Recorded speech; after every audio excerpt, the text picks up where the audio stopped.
Hey everybody, welcome to Fourth Gear. I'm Jim Kruse, your host. Happy you're along for the ride this week. Have with us today Carly Cook from CCL, a long-standing and important supporter of the collector car hobby. They focus on lending for vehicles like all of you have, and just excited for her to be here. Carly, welcome. Thank you. Thank you. We're excited to be here. It's an honor. Terrific. Um, I don't think a lot of people watching today may know about your company and the behind the scenes. And I was blown away how long, CCL and your heritage has been around. You've been around a long time. So Yeah. maybe we could start off a little bit about that and just go from there. It's all you. Yeah, sure. So my name's Carly. I'm the CCO at Collector Car Leaders, formerly Collector Car Lending. We are a female-operated financial service provider specializing in classic and collector vehicles. So we work as a documentation agent on behalf of the lender, and we provide financing to financing services for the buyer to help make their dreams come true. So we work with dealerships nationwide and provide options for those looking to purchase from private sellers too. Oh, that's terrific. And I got to say one thing. You said you're an all-female run company. I can Yes. tell you from the insurance side, they say 3/4 to 90% of all insurance decisions are made by the women in the household. It's yeah, You'd be seriously. surprised how many purchasing decisions are made by the women in the household as well. I think that's fantastic. And how many other businesses like yours are around? Are there quite a few, or how's that? Um, we have a few different companies that we consider competitors in the Mhm. industry. I think the most unique thing about us is that we are still small business at the end of the day. We're not a big corporate call center. You're calling in, you're working with the same people over and over and over. You're getting a real person on the phone. It's just that small business touch. Yeah, and I'll tell you that's another thing we're hearing today with the advent of artificial intelligence and all these things, and the idea of actually talking to a real person. We take that for granted. Like you, we're a 35-year-old business, still family owned, same way, and people like that aspect that they're going to talk to somebody when they call in. I hate Yeah, to say it, people it's like working with people at the end of the day. exactly, exactly. No, no, that's great. So just a little bit about the history of the company. Like how long you've been around and you know how long you've been doing collector vehicle lending.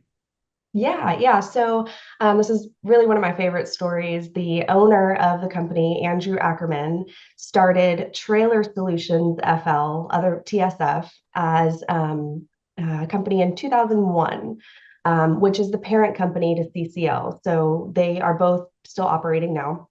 Um, what he did is establish great relationships with a few recreational lenders in the industry. And he always had an appreciation for classic and collector vehicles. So, he would watch the auctions on TV, and one night he had the idea to look into financing and see what kind of options were out there for these type of cars. Um, he found out that there weren't really a lot. There was, he was like, oh, there's, one or two maybe at that point. But so he went back to the bank and he said, hey, here's my idea. Here's what I want to do. And he worked with them to build the programs that eventually led to the birth of CCL. And that was back in 2013. And, we've just been running full speed ever since. Oh, that's great. I can tell you personal experience.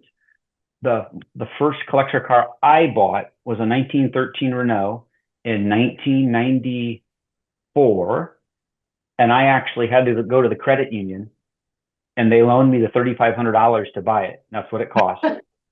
And that was a big deal, back then, just trying to Yeah. get it done and trying to explain and going through the process. And my dad actually co-signed for it, so they probably didn't care what it was. But it's nice that you understand the marketplace, is what I'm saying. When people call in, that the cars and all those types of things. So, what are you Yeah. seeing right now in the marketplace? Like, what kind of cars are you loaning on and things like that at this point?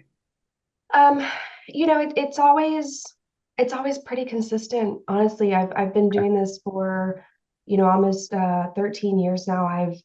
um, seen a lot. It depends on the target audience, but we see a lot of imports coming in now, a lot of right-hand drive. There's always a market for the muscle cars, the old pickup trucks. You're never Yes. going to stop seeing those come through. Um, but I think a lot of what they're seeing are like the Chevy muscle cars right now. Yep. Yeah. Yeah. Is that what You you guys know, are seeing on your end too? yeah, you're totally in line.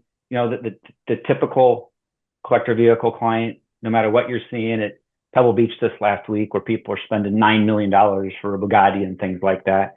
It's still the Right. guy that the car they always wanted, might have one car, maybe two, typical type customer, and they've waited their whole life to get it, and they're so excited when they call, and you give them the avenue to get it. Obviously, if they're calling you for a loan, they need a little assistance to get it into the garage, basically.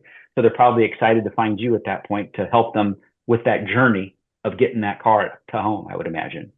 Yeah, definitely. It's interesting too because you always think about the people who need financing, the people who wouldn't be able to do it without financing, but Mhm. really, as long as the rates are lower than the rate at which the vehicle is appreciating, Yeah. it makes more sense to finance this type of purchase and keep your money elsewhere than to come out of pocket and pay cash up front for the car. Financing can be a tool for a lot of different reasons. I never thought about it that way. Yeah, you're exactly right. And even though some of the cars we're seeing, I think valuations kind of plateau a little bit, in some cases go down a little bit. That might be that's a buying opportunity in my world, because there's always going to be demand for these vehicles. They're not making any more 69 Camaros and things like that. Not happening. And and even though everybody wants a new Pagani or a new Ferrari or whatever, it's not practical. You're better off just having a car that you can work on yourself and enjoy. And so you actually open that door for people that they can get in and sit down and drive off at that point. Oh no, Yes. that's fantastic. What's your typical client? Do you have an idea of kind of how that works like? Is there It's such really a thing? funny. And I joke about this all the time because we really don't have a typical client per Okay. se. In marketing, we're always having to target different audiences. Like I said, we have a younger crowd who's really into that import, the right-hand drive, the Japanese vehicles. We have your typical like car show crew who tend to stick with more of like the American-made metals. Um, and then we have like you're saying, the high dollar shoppers who want the luxury and the exotic vehicles. And we even have often women who are jumping into the industry Oh and yeah. wanting to build their own, so we are seeing all kinds of different buyers everywhere. It's really making me think classic and collector cars are just for everyone. Well, I would agree with you. I think they are.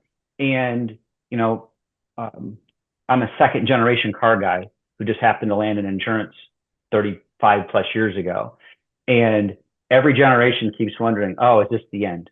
Are people still going to buy collector vehicles? Are they still? And every year it gets bigger and bigger. And with the advent of, things like this, conversations, YouTube, there's so many places where people can find exactly what they're looking for. Maybe they didn't know what they're looking for, but there's a show about it. And then all at once they want it. How do I buy it? That's you. How do I insure it? That's us. All these things just kind of come together in a package. So yeah, I would say just in comparison, our typical client is very what you're saying exactly. There really isn't a this is who it is, the 18 to 35-year-old. There's no statistics like that. It's a Yeah. gambit across the board. Do you have kind of can you describe kind of the process of what someone would go through? Now you said I know you work with a lot of car dealers, but you also can work with individuals too, as well. If somebody buys a car from their neighbor, can you kind of just go through that process and like how long it takes and the kind of the steps? Yeah, sure. So, to get started, the buyer is going to visit either our website or use like a dedicated link provided by a dealership. They'll enter in all their information. Once they go through that part, they'll receive a call from one of our analysts. That is going to go over Next steps, options available from the lender. They'll answer any questions at that point. This is also where we start talking about insurance in the process. The banks that we work with require a guaranteed or agreed value policy on the vehicle. So we urge them to get started on that from the start.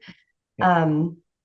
They decide to move forward. So at that point, we will finalize once they've finalized everything with the dealership or the seller, they've ironed out purchase price, like everything is set. The file will move from the analyst over to the document processor. The document processor is then going to kind of put together the loan packet. So they work with the bank to get all the documents that we need, put it all up in a nice little packet and send it to the buyer. Everything is signed electronically, so it does speed the process up quite a bit. When the buyer signs and sends everything back over to us, we send it to the bank for funding. And, I've seen deals close in as little as 12 to 24 hours or take as long as a few weeks, depending on the buyer's urgency. So I like to kind of joke around and say that we're at the mercy of the buyer because Yeah. they're the ones, putting ink on paper for all intents and purposes. So I have two questions. I'm going to stop you right there. One, let's face it, not everybody has the best credit. Is there options for people that don't have an 850 or whatever the number happens to be credit report? yeah, definitely. So we actually work with a lender who offers the only subprime financing options in the country for these type of purchases. Um, they don't really base anything off of credit score anymore, so it's not really as easy as saying, "Oh, we can look down to a Yep. 600 credit score." They have kind of switched to basing everything off of total credit risk. But with that said, they look at the bigger picture. They look past life events. If you've had a bankruptcy, if you've had a foreclosure, you had a divorce that didn't treat you very well, they're looking past all of that to make sure that they are seeing the true longevity of the history of the buyer. So we have a primary program and a secondary program, and between the two, we can offer competitive rates or long terms to keep the payment nice and low. We can look down to less than perfect credit or look past life events. So I think we offer a lot of flexibility for buyers looking to see what options they have. Oh, that's terrific. Actually, I said I had two questions. I actually have three because you just made me Yeah. think of another one. Are they allowed to pay it off early? Yes, Without, there is okay. no prepayment penalty with the lenders that we work with. So, what I typically suggest they do is take the longest term available because that's going to keep your required monthly payment as low as possible. So, if you need to take the wife and kids on holiday or you need to, buy extra Christmas presents or whatever, you pay Yeah. the minimum, but you can pay it off at any time without any penalties.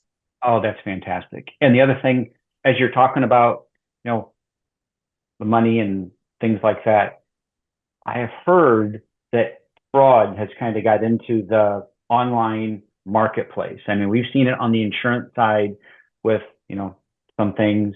How how does that affect your business? Like maybe an example of how that happens and maybe some things that you've done within your business to kind of build some walls to try to avoid bad situations. Yeah. So it's really scary, honestly. I think about my own parents being online and people scamming them. A lot of what we're seeing or have noticed are websites that pop up overnight for a new dealership, and they're a lot of times using an old dealership's name so that it shows up on Google or something if you're like looking to try to find the location of it. And they'll just pull sold inventory pictures from established dealerships' websites and list them as inventory. Um, Oftentimes, if they're going through financing, we have, and I'll go into that in just a second, but we have steps in place to kind of catch that fraudulent activity. But if you're a cash buyer, you're just sending your funds out to somewhere and hoping that they're a legitimate business. So certainly urge everyone to like do their research, make sure that you're asking for a business license, that you're making sure nothing's out of line or not adding up. As far as our company is concerned, since we found out about all of this, we have taken a few different steps as far as verification. We've changed our affiliation process. We don't fund any dealership who is not affiliated with us and has gone through the proper channels of verification. The first step of that is an invitation through an app called TruePic that they will download, and they have to take the photos real time. Every dealership has to do this for the first deal that we work together. And we're asking for front and back of the vehicle, VIN tag, title, purchase agreement, the dealership's licensing documents. We're asking for a picture of the storefront. And if we have pictures of computer screens that are taken to try to satisfy this requirement, we ask them to retake it, because we can't take any risks here. We're not Sure. just talking about our money or the bank's money, or we're talking about the buyer's experience. And really, that's the most important thing to us. And anything that we can do to protect all parties involved, we're always going to stand up and do that. And probably if you're seeing a deal online that looks too good to be true, it probably is. I think that's, one of the oldest stories in the book. And it's great though that you've got kind of that side of it. I never thought about it from a financing perspective, but that absolutely is another added kind of a throw in protection at that point that you're providing for people. I think that is outstanding. Definitely. Do you Buyers have that we any? Go catch ahead. the Sorry. Oh, sorry. I was just going to say, the buyers that we catch those deals for are so appreciative, and they continue their shopping, and they feel more confident knowing that somebody's got their back in this process, because we're going to do the due diligence. So how does it? And you don't need to get too deep, but on the direct buys where you're not going through a dealer, how does that process work there? You just ask more questions, you get more updated pictures. How does that work?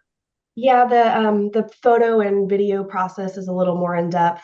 Okay. We are taking it through that inspection. We're then doing an appraisal process. So those all kind of equal out as far as Sure.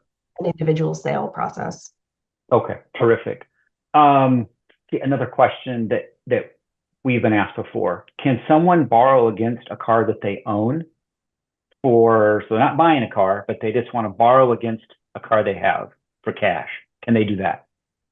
Not through CCL. The Okay. lenders with don't offer any type of title or refinancing loans or anything like that.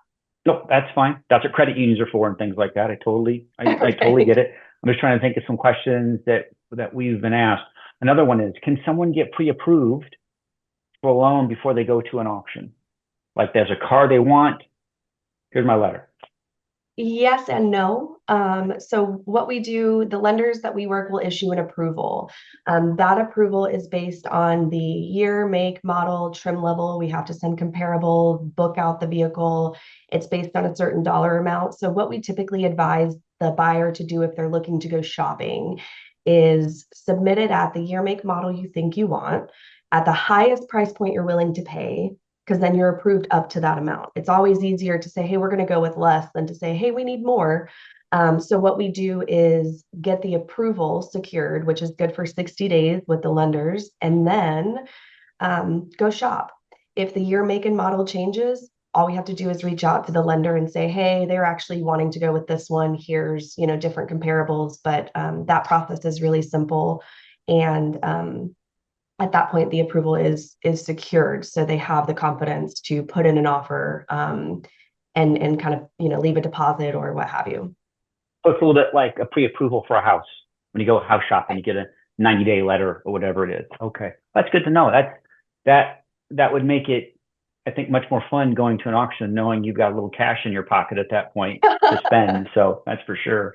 And again, my side from the insurance perspective, again, how does insurance play a part of this? You mentioned that they got to have an agreed policy. There's some other things, Yeah. and I think the insurance would have to be part of the deal, like before you can actually give them the money. Do they have to have insurance at that point? It is, yeah. So what happens, and that's why we start talking about it from the start. The lenders that we work with require that guaranteed or agreed value policy on every deal. Before we send it for funding, they have to have that insurance.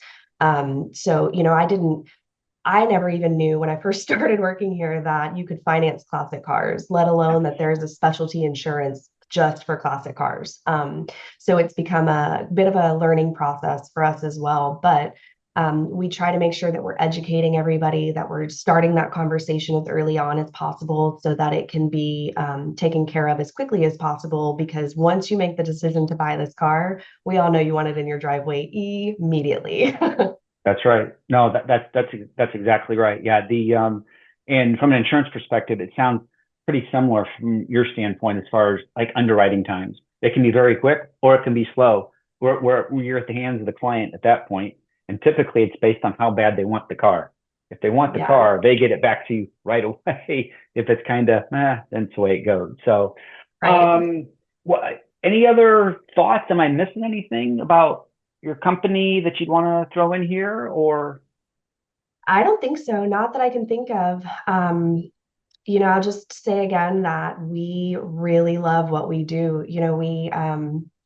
I think the coolest part about what we do is making dreams come true. And so many of our success stories from the clients and things like that are just genuine appreciation. And that's the coolest thing to be a part of is, like you were saying, the guy who never thought it would happen. And yeah. all of a sudden his dreams coming true and you were a part of that. And, he's showing pictures and like sending videos. And it's so heartwarming. And that's why we do what we do.